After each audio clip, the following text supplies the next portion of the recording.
Okay, so this, if I can find it, E-field flux homework. So I got sidetracked. All right, let's pause this for a moment. Okay, so now I'm back. I filled out the homework. Uh, so in this case, it's very similar to the tutorial. Not the same, I suppose, because in this case, wherever my mousey must not have gone to. If I had the triangular prism, then in this case you notice that the angle of A with normal is always going to be either less than positive 90 or greater than negative 90.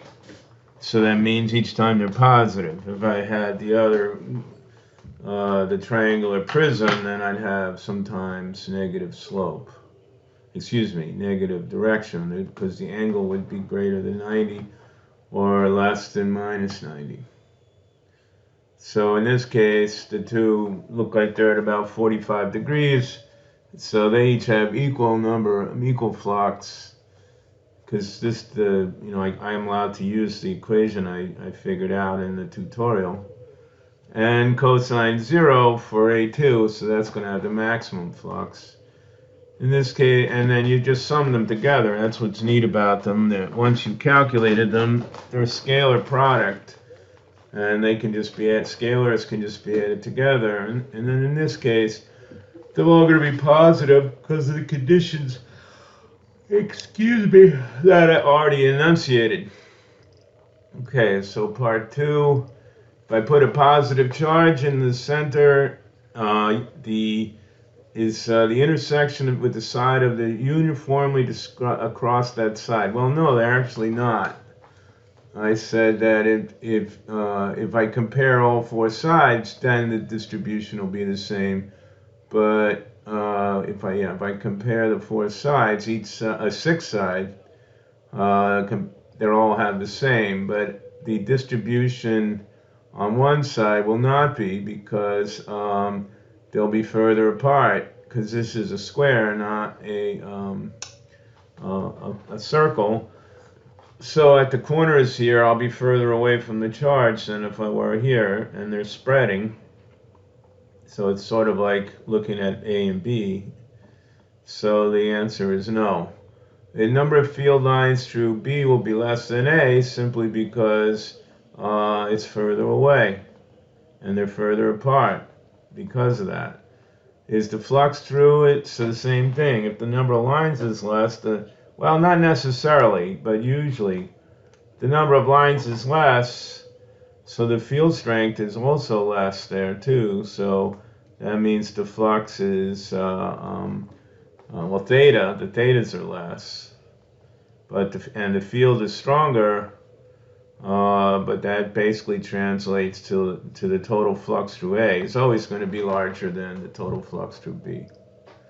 Consider if I divide it up into each one into little pieces, yeah, the difference between each little piece within A or B will certainly be different than the variation between A and B themselves, no doubt. And basically the idea is that if we make it sufficiently small enough, it'll be difficult to tell that they're not evenly spaced apart, the lines, as they cross the surface. Consider the left side n small pieces. Yeah, so we have any number of them, whatever number we choose. Then we need to calculate the electric field, and at that point we can just consider it, well, it is a point charge, so it's pretty easy. You just go from the center of your dA to the point charge to get the electric field. And the dA is simply the size of it, depends on the total size, and then divide by n, total area, excuse me. And then also you can figure out an angle at that point, because you have a point charge and then you have another point, line is drawn, but your angle is defined by the plane of the dA, and then the angle, so it at if the r is a minimum, basically then you also know that you're at zero angle. And so with the combination of knowing distances and the x and y distance of the point of the center of the A vector away from the point charge, you can figure out the angle. Here, is it draw it, yep. Sketch, yep. So the flux in my case is positive because the angle is always either between minus 90 or plus 90. But I could draw the A vector in the opposite direction. It's arbitrary at this point. And so now it would be negative, and because I would know every time I did EA cosine of theta, it would either be greater than 90, so it's negative, or less than negative 90. So again, the dot product would always be negative. It says here to keep A pointed in the same way, so I'm going to have one the same as before up above from left to right. Then I'd have for 1Q, I'd have the same from right to left. They would cancel, but then I could eliminate them, but I'd still have one more plus Q here to do the mirror image of what's up above.